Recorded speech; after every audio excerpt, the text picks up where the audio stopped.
Magandang araw. Ngayon ay susubukan nating talakayin ng isang paksa mula sa larangan ng kurikulum. Alamin natin ano ang disenyo, layunin, at dimensyon ng disenyo ng kurikulum.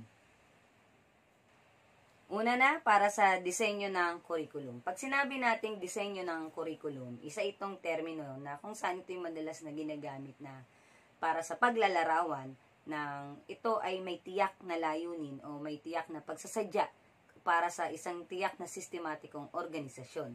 Ito ay organisasyon para nga sa layunin o tunguhin ng mismong kurikulum. Ibig sabihin, ito yung nagiging bloke ng pagtuturo, kung saan ito yung pamantayan, pundasyon sa loob ng klase. Sa madaling salita, ito yung mga paraan na pinaplano ng guro, nagiging pagtatakda o batayan ng pagpaplano o yung mismong mga banghay-aralin natin bilang mga guro. Kapag tinutukoy natin ang guro, nandun din syempre may ugnay natin lagi ang kurikulum at ang ating mga mag-aaral. Sa makatuwid, sa mga nabanggit na yon, mahalaga kung paano ituturo ng guro ang kanyang mga aralin sa mag-aaral.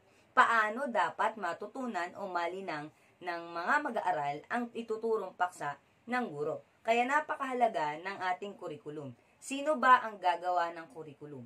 Paano ba natin susundin ang mga nakatakda o naka-schedule kumbaga na paksa at mga lilinanging kasanayan para sa ating mga mag-aaral. Yan yung ilan sa lawak ng usapin kapag ang larangan ay disenyo ng kurikulum. Pag tinignan natin ngayon, ano nga ba ang layunin ng disenyo ng kurikulum? Paano ba namin dapat tignan ang disenyo nito? Una, titingnan natin ang unang pamantayan ay layunin. Dapat maging malinaw sa atin ano ba ang layunin ng pagkakadisenyo ng isang tiyak na kurikulum. Ang guro, kasama sila sa pagdedesenyo. Kumbaga, bawat kurikulum o bawat kurikulum ng bawat asignatura, meron tayong mga tiyak na layunin para sa ating aralin at sa ating mga magiging pag-aaral. Bakit ma'am? Sapagkat ito yung magiging direksyon ng proseso ng pagkatuto at pagtuturo sa loob ng silid-aralan. Ang tunay na layunin upang masabi natin ito ay mabuti o mahusay para sa mga mag-aaral, dapat nagpapakita ito ng tamang pagtutuon at pagtitimbang sa gawain ng guro, gawain ng mag-aaral na may kaugnayan sa paksa at mga lilinanging kasanayan o kabatiran para sa ating mga mag-aaral. Dahil kung ang mga layunin na ito ay gagamitin natin para sa pagdidisenyo, itong batayan ng pagdidisenyo ng kurikulum.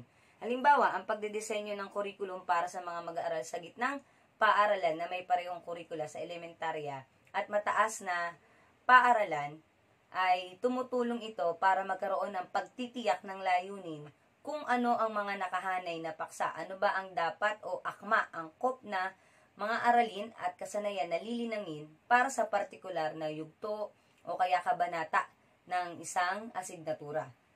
Ang isang kurikulum sa gitnang paaralan ay dinidisenyo ng walang pagkuha ng bagong kaalaman mula sa elementarya o sa pag-aaral na kung saan ito yung hinaharap sa mataas na paaralan o sa sekundarya. Ito ay maaaring lumikha ng mga tunay na suliranin sa mga mag-aaral pagka hindi ito nagkaroon ng tamang pag-aangkop ng pagkakasunod-sunuran.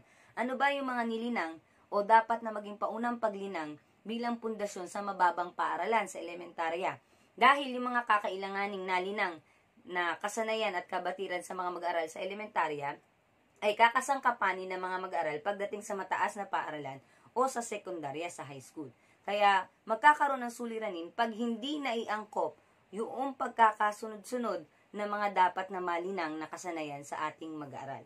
Kaya ang pagdidisenyo ng curriculum ay kinakailangan na may malinaw na layunin. Kung ano nga ba, ulitin natin yung nabanggit kanina, ano nga ba ang dapat na maganap sa proseso ng pagtuturo at pagkatuto. Paano dapat ito ituro ng guro, ano ang dapat ituro ng guro, ano ang dapat matutunan ng mga mag-aaral, paano dapat ito matutunan ng mag-aaral. Kaya ilan sa mga salik na dapat natin bigyan sa alang-alang sa pagdedesenyo ng curriculum, yung dimension ng curriculum. Sa dimension ng curriculum, ito yung mga mahalagang salik. Una, syempre, nilalaman. Ano po ang mga ituturo? Kasunod, yung pagkakasunod-sunod. Ano ang dapat na ituro sa asignaturang Filipino sa unang baitang, ikalawa, ikatlo, ikaapat, hanggang ika-6 para tama ang kronolohikal na pagkakasunod-sunod ng matututunan ng mag-aaral. kumbaga papaunlad ang kanilang natututunan para sa Filipino. At lahat ng kanilang matututunan sa elementarya ay magagamit dahil ito ang kailangang pundasyon ng kaalaman o kabatiran para sa asignaturang Filipino na gagamitin para sa higit na pagkatuto pagdating sa mataas na paaralan o sekundarya o sa junior high school. Gayun din, kasunod pa rin nito yung pagkakasunod-sunod mula naman sa junior high school, mas palalawakin yung kanilang naging pagkatuto para sa pagdating sa senior high school. Kaya kung magkakaroon ng di angkop na pagkakalinang ng paksa at ng kanilang kasanayan, kabatiran, magkakaroon ng problema ang mag-aaral pagdating sa high school o kaya sa senior high school. Ikatlo ay yung simple complex na pagkatuto. Mula sa pinakakaraniwan hanggang sa mga komplikadong pagkatuto, dapat nagkakaroon ng pagsasaalang-alang dahil ito ay isang dimension na dapat tingnan ng mga eksperto sa pagdidisenyo o pagpaplano ng curriculum. Ganon din, gaya nga ng nabanggit kanina, yung prerequisite na pagkatuto na hindi natin maaari agad turuan ang mag-aaral na makasusulat ng pananaliksik nang hindi muna napagdaanan ng mga mag-aaral kung paano sumulat ng isang payak na sanaysay. Kumbaga nga, nabanggit kanina, simple o karaniwang pagkatuto, proseso ng pagkatuto, papunta sa komplikado o complex na pagkatuto. Gayun din, sa pagdidisenyo ng curriculum, isang dimension dito na isinasaalang-alang ng mga eksperto ay ang integrasyon. Nagkakaroon tayo ng pagsasanib ng iba pang kaalaman, batay o kabatiran mula sa iba pang larangan. Gayun din ang artikulasyon, balanse, pangkabuang pagkatuto, at yung gaya ng nabanggit kanina, halos may pagkakatulad yung pagkakasunod-sunod dito sa chronological na pagkatuto. Kaya nga meron tayong tinatawag na mga baitang o grade level sa elementarya, high school, at gayon din sa senior high school. Ngayon, kapag binabanggit din natin ang disenyo ng curriculum, meron tayong representasyon ng curriculum. Una, yung tinatawag nating subject-centered curriculum. Ito yung panguna doon sa tatlo na representasyon ng curriculum. Pag sinabi nating subject-centered curriculum, ang mga disenyong ito ay nakasentro sa mismong paksang aralin. Doon sa asignatura, doon sa disiplina, at sa proseso ng pagkakatuto o kung paano matututunan ang mismong paksang aralin ng asignatura. Ang disenyo ng curriculum na ito ay nakasentro sa paksa kung saan ang paglalarawan ay kung ano ang dapat na matutunan ng mga mag-aaral, pangkabatiran. Gayun din, syempre, binabanggit dito paano dapat ito matutunan ng mag-aaral. Ito ay tinitingnan bilang curriculum sa core na kung saan ang halimbawa ng isang disenyo ay nakasentro sa paksa na maaaring pamantayan sa mga paaralan, estado at sa buong bansa. Pang-akademikong pangangailangan dahil nakasentro tayo. Ano ang natutunan ng bata? Ngayon, sa ikalawa na representasyon, ito ay kaugnay naman ng, sa ikalawa natin, ay learner-centered na curriculum. Ma'am, ano po ang learner-centered na curriculum? Sa learner-centered curriculum naman, ito ay nakasentro sa mga mag-aaral mismo. Sino ba yung ating mga mag-aaral? Sino ba yung ating mga estudyante? Sino yung ating mga bata? No?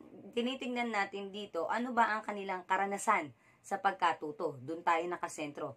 Maging doon sa kanilang mga karanasan, kaugnay sa kung paano sila higit na natututo, o saan sila mas higit na natututo. Yung kanilang pagkakaiba-iba bilang mga mag-aaral. Kabaligtaran ito ng disenyo na nakatuon sa paksa.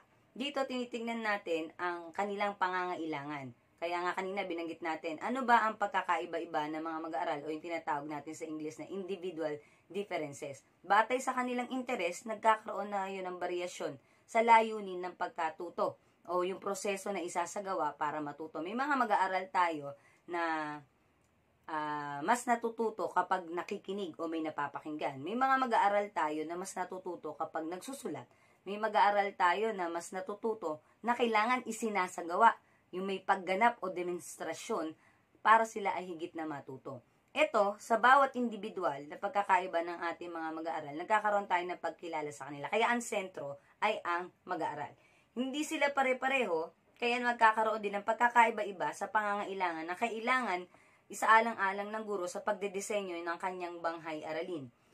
dito nagkakaroon ng kapangyarihan ang panig ng mga mag-aaral sapagkat nagkakaroon sila din ng pahintulot para matuto din sa paraan na kanilang gusto. Lalo na kung tayo ay nagkakaroon ng mga gawain pangklase o yung mga pangpangkatang gawain, maaaring magkaroon ng baryasyon ng ibigay ng guro na gawain. Pwede ang isang pangkat ay pag-awit, pangalawang pangkat ay pagguhit o pagdrawing, ang ikatlong pangkat ay pagsasadula. At malayang pipili, halimbawa, ang mga mag-aaral kung saan nila mas nais na pangkat sumali dahil yun yung kanilang gawain na gustong isagawa para sa kanilang pagkatuto.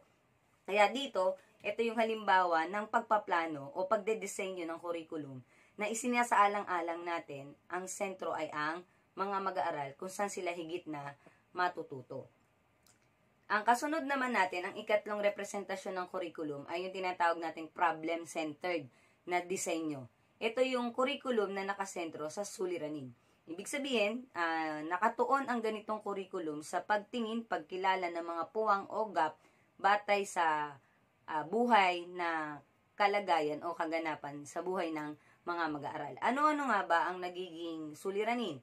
Meron bang mga problema ang mga mag-aaral batay sa kanilang buhay mag-aaral o sa kanilang mismong buhay sa tahanan o sa pamayanan?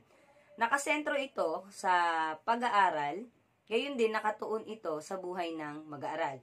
Ang pinakatuon ng gantong uri ng curriculum ay pagtuturo sa mga mag-aaral at tinitingnan kung ano ang problema at syempre, tinutukoy ang problema upang magkaroon, mahanapan ng solusyon ang problema sa mga bahagi ng mga mag-aaral.